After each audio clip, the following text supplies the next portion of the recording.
जय गुरु जी दोस्तों, स्वागत है आपका दोबारा से हमारी सेकंड क्लास में, सेकंड चैप्टर में। ठीक है दोस्तों, तो हम पढ़ाई कर रहे थे अपने इक्विटी मार्केट के बारे में। हमने बताया था अपने फर्स्ट चैप्टर में, आपको बता दिया है कि शेयर मार्केट के कौन कौन से सेगमेंट होते हैं दोस्तों। पहला सेगमेंट इक्विटी, एक बार रिवाइज करा देता हूँ दूसरा चैप्टर चालू करने से पहले। दूसरा डेरिवेटिव, ठीक है, और तीसरा ऑप्शन। 3 सेगमेंट बताए मैंने आपको, इक्विटी, डेरिवेटिव, ऑप्शन। पहले चैप्टर में आपको तीनों के बारे में बताया। तो सॉरी, अब हम चालू करेंगे पहले सेगमेंट के बारे में। पहला सेगमेंट शेयर मार्केट का फर्स्ट सेगमेंट कौन सा? इक्विटी। इसमें काम किस तरह होता है? इक्विटी में काम हमारा सारा का सारा कैश में ही होता है। सारा का सारा कैश में ही होता है। और ये मैंने आपको बताया, ये किसके थ्रू होगा? ये किसके थ्रू होगा? हमारा सब का सब एक ब्रोकर के थ्रू होगा। ब्रोकर के थ्रू होगा। इक्विटी में जो भी काम होगा वो सब ब्रोकर के थ्रू होगा। ब्रोकर हमारी सारी ट्रेडिंग करवाएगा। ब्रोकर ही हमारी सारी ट्रेडिंग करवाएगा। ठीक है दोस्तों, तो ये कैश में हम क्या कर लेंगे? किसी भी शेयर को कैश में हम क्या कर सकते हैं? बाई या सेल कर सकते हैं। ठीक है दोस्तों, इक्विटी मार्केट में क्या होता है? इक्विटी मार्केट में काम होता है शेयर्स का कैश में काम होता है। कैश में हमारा बाई और सेल होता है। और ये कौन करवाता है? ये करवाता है ब्रोकर। इसी के थ्रू हमारी होती है ट्रेडिंग। क्लियर? ट्रेडिंग का मतलब वही मार्केटिंग, खरीद फरोख्त जो होती है, ये सब ट्रेडिंग कौन कराता है? ब्रोकर कराता है। शेयर की हम इसमें बाई खरीद कर सकते हैं। ठीक है दोस्तों, तो इक्विटी में आपको समझाया कि शेयर की खरीद फरोख्त होती है। अब मैं आपको बताना चाहता हूं कि शेयर होता क्या है? शेयर ये किसी भी कंपनी का हो सकता है। किसी भी कंपनी का एक शेयर, हिस्सा, किसी भी कंपनी का एक हिस्सा हो सकता है। ठीक है, हो सकता है नहीं, होता है। ठीक है, तो ये हमारा क्या होता है? किसी भी कंपनी का एक हिस्सा होता है। तो उस कंपनी के हिस्से कितने % हो सकते हैं? मैक्सिमम कितना हो सकता है? 100%। क्लियर? कोई भी कंपनी के जो शेयर होते हैं वो कितने होते हैं? 100%। तो ओनरशिप के लिए हमारे को कितने % शेयर चाहिए होते हैं दोस्तों? 51%। कितने शेयर चाहिए होते हैं? 51%। जिस किसी भी व्यक्ति के पास इंडिविजुअल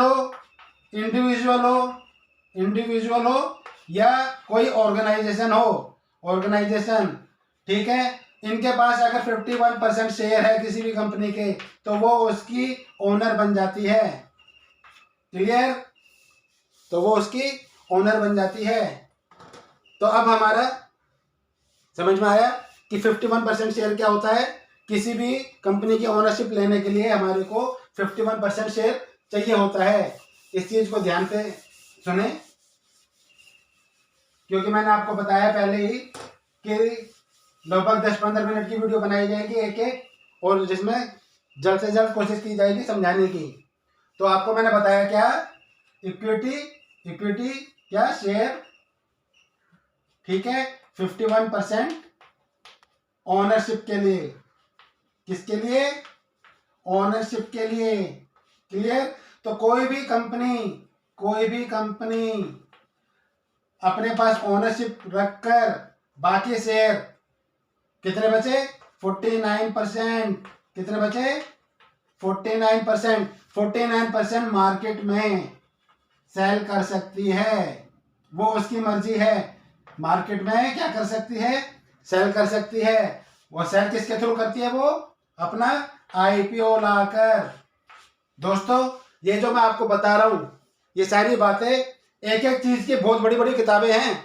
ये आईपीओ क्या होता है, मार्केट क्या होती है, हर के एक एक चीज़ की बहुत बड़ी बड़ी किताबें हैं। लेकिन मैं आपको एक रफली बता रहा हूँ कि होता क्या है एक्चुअली में। तो बहुत छोटा करके और समझाने की कोशिश कर रहा हूँ कि हमारा एक्चुअली में होता क्या है। ठीक है दोस्तों। तो कोई भी शेयर किसी भी कंपनी का होता है तो उसकी ओनरशिप कब मिलती है, जब हमारे 51% होते हैं। और 51 के 100% में से बचे हुए कितने बचे, 49%। तो जो वो मार्केट में सेल कर सकती है, वो उसकी मर्जी है कि वो जितने मर्जी उतारे। वो 1% से लेके 49% तक मार्केट में शेयर उतार सकती है। किसके थ्रू? आईपीओ के थ्रू। आईपीओ क्या होता है दोस्तों? आईपीओ क्या होता है? Initial public offer. आईपीओ क्या होता है? Initial public offer. जब भी हम कोई कंपनी शेयर मार्केट में बेचने के लिए आती है तो वो डायरेक्ट नहीं बेच सकती कि उसने शेयर बता दी मेरे शेयर इतने का है मैं इसको बेच रही हूँ। वो डायरेक्ट नहीं बेच सकती। वो उसको सेबी बताया था ना, सेबी हमारी अथॉरिटी है। सेबी, ठीक है, सेबी हमारी अथॉरिटी है। तो वो सेबी के थ्रू ही अपना आईपीओ लाती है, जो सारी फॉर्मेलिटीज पूरी करके फिर आईपीओ लाती है। और शेयर का प्राइस रख दिया जाता है, बेसिक प्राइस। शेयर का क्या होता है, मैं इसको मिटा देता हूँ दोस्तों, आप नोट करते रहें, क्योंकि मैं तो भैया मेटा के काम कराना पड़ेगा। इतना बड़ा बोर्ड नहीं है कि मैं उसको लेके चलूँ। ठीक है दोस्तों, क्या बता रहा था मैं आपको? शेयर का बेसिक प्राइस। ठीक है दोस्तों, शेयर का बेसिक प्राइस। तो वो कौन डिसाइड करता है? डिसाइड कौन करेगा? कंपनी अपनी डिसाइड कर लेती है कि हमने एक अपने शेयर का बेसिक प्राइस निकाला है, तो वो आईपीओ के थ्रू उसका बेसिक प्राइस सेट कर देती है। तो वो फिर आईपीओ के थ्रू उसको सेल कर सकती है शेयर्स को। शेयर मार्केट में शेयर सेल हो जाएंगे। ठीक है, तो इक्विटी आपको समझ में आई कि कोई भी कंपनी अपना शेयर मार्केट में लेके आती है तो किसके थ्रू लाती है? आईपीओ के थ्रू।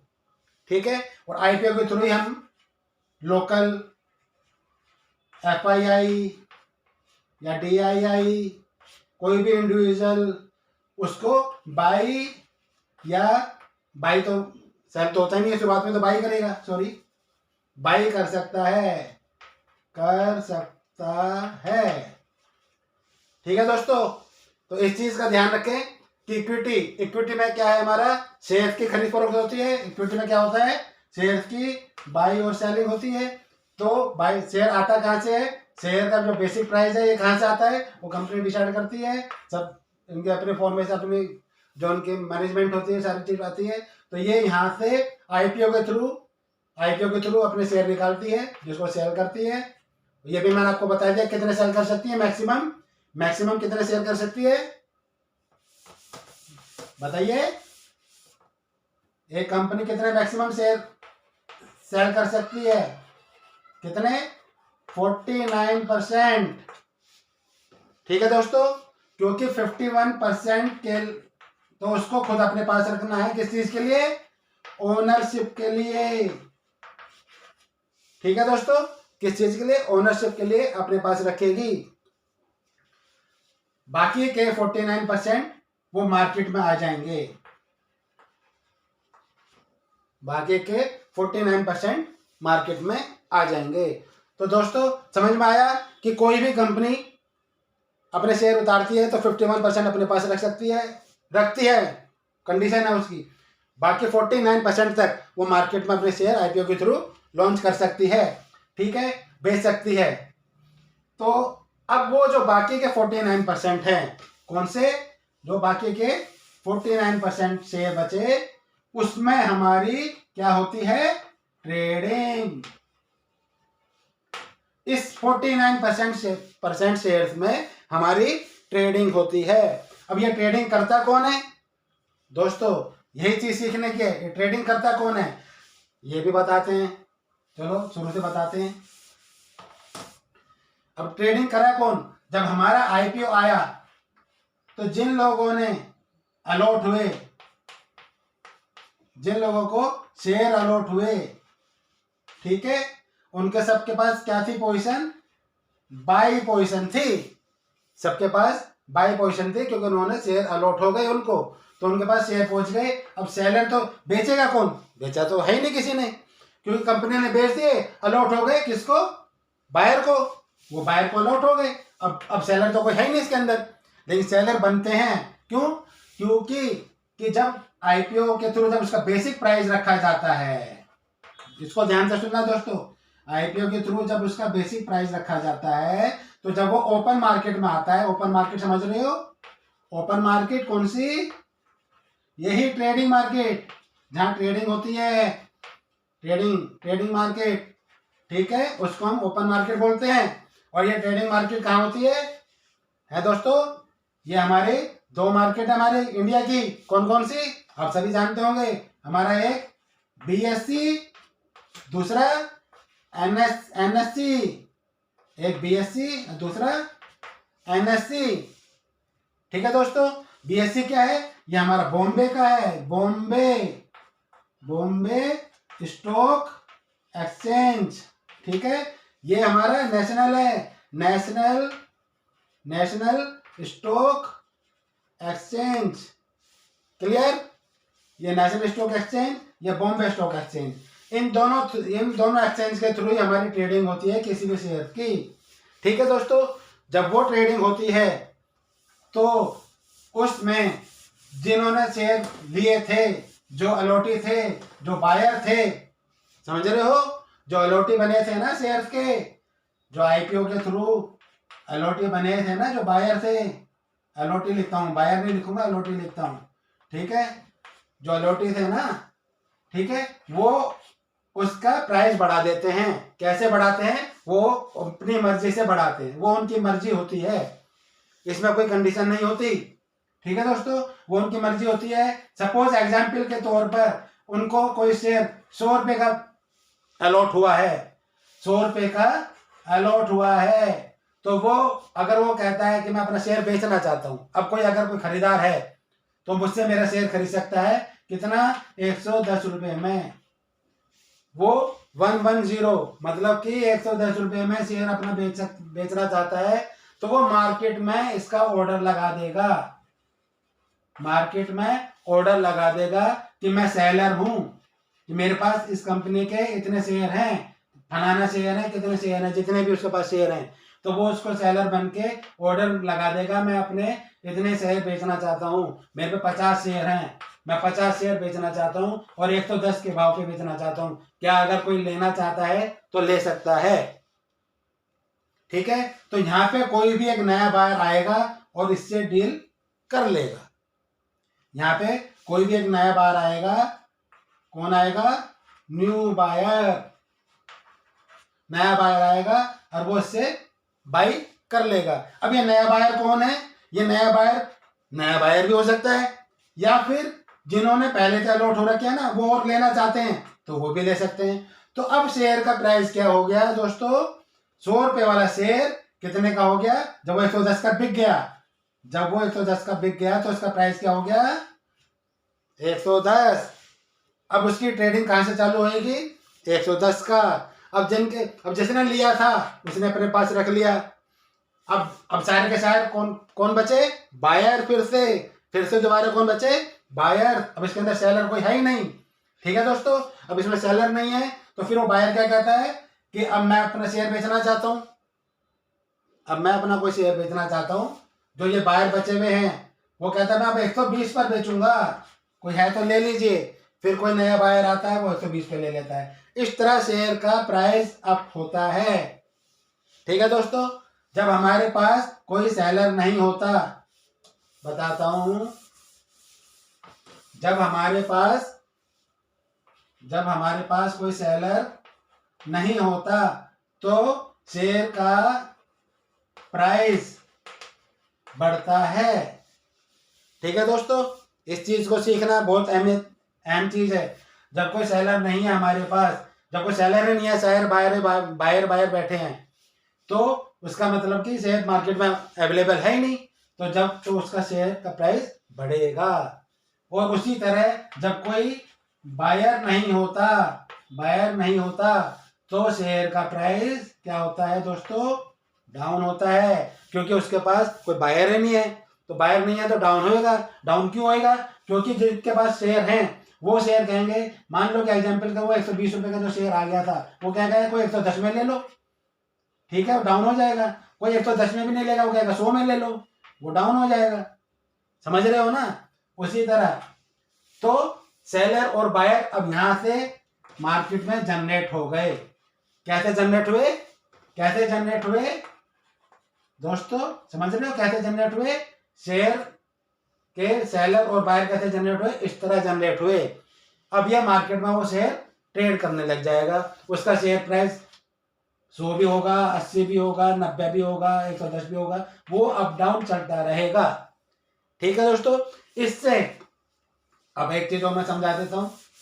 मेन चीज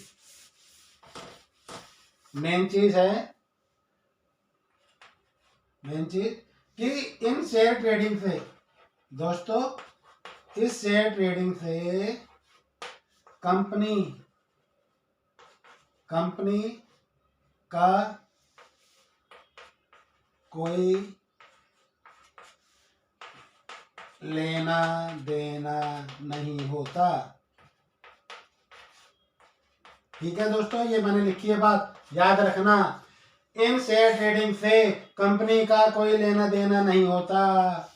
क्लियर, इस बात को ध्यान रखना, बहुत इंपॉर्टेंट बात है। अब मार्केट में आपके पास शेयर आ गया है, कोई कंपनी आई, उसने अपने कंपनी ने शेयर लॉन्च कर दिया, अब वो मार्केट में आपके पास अवेलेबल है, वो सेलिंग के लिए भी अवेलेबल है और बाइंग के लिए भी अवेलेबल है। तो इस तरह पोजीशन बनती है बाइंग की और सेलिंग की। समझे ना किस तरह पोजीशन बनी सेलिंग की, कि वो दोनों में ट्रेड हुआ, तब उसके अंदर बायर भी आ जाएगा और सेलर भी आ जाएगा, दोनों आ जाएंगे। कि कोई सस्ता भी बेचने वाला हो तो मुझे दे दो, मैं खरीद लूंगा, ठीक है, और कोई महंगे पे खरीदने वाला हो तो मैं बेच दूंगा, मुझसे खरीद लीजिए। तो दोनों प्राइस उस पर आ जाते हैं, तो वो ट्रेडिंग मार्केट में ट्रेड होने लग जाता है वो शेयर। ठीक है दोस्तों, इसके बारे में आपको बहुत बड़ी कहानी है अभी तो, लेकिन अभी आप फिलहाल शेयर क्या होता है, शेयर को ट्रेडिंग कैसे होती है उसके बारे में सीखिए। शेयर को पहचानते कैसे हैं, शेयर में ट्रेड, किस शेयर को खरीदना चाहिए, किसको नहीं खरीदना चाहिए, ये भी सब चीज सिखाई जाएगी। ठीक है दोस्तों, तो अभी हम क्या पढ़ रहे हैं कि शेयर की ट्रेडिंग किस तरह होती है। तो अब हमारे पास हमने कोई भी शेयर खरीदा, किसके थ्रू खरीदा, ट्रेडिंग अकाउंट के थ्रू। ट्रेडिंग अकाउंट के थ्रू कोई भी शेयर खरीदा तो वो किस में आ जाता है, फिर हमारे डीमैट में। किस में आ जाता है, डीमैट अकाउंट में आ जाता है। वो फिर शेयर हमारा हो जाता है, तो हम क्या हो जाते हैं, उस शेयर के मालिक।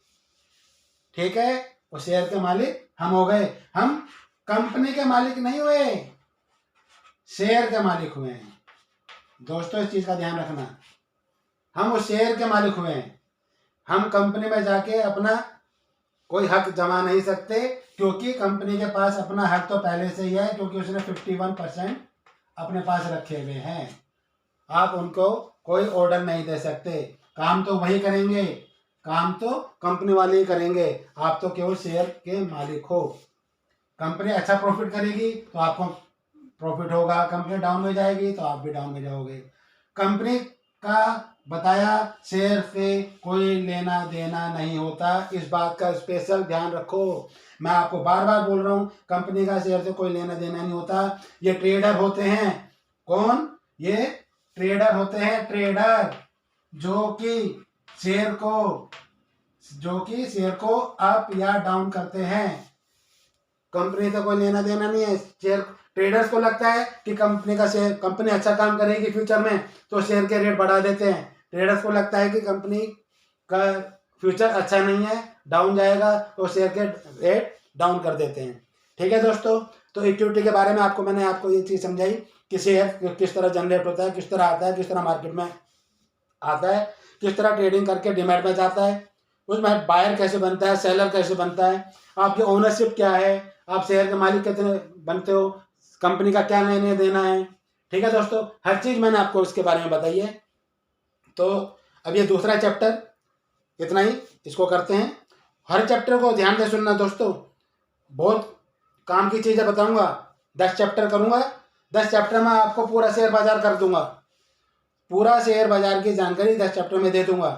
दूसरा चैप्टर यहाँ भी समाप्त करता हूँ, इसके अंदर शेयर के बारे में आपको बताया गया है। ठीक है, आगे दूसरा चैप्टर चालू करते हैं, तीसरा चैप्टर चालू होगा, इसको रिवीजन करें। मिलते हैं फिर ब्रेक के बाद। जय गुरु जी, जय श्री श्याम।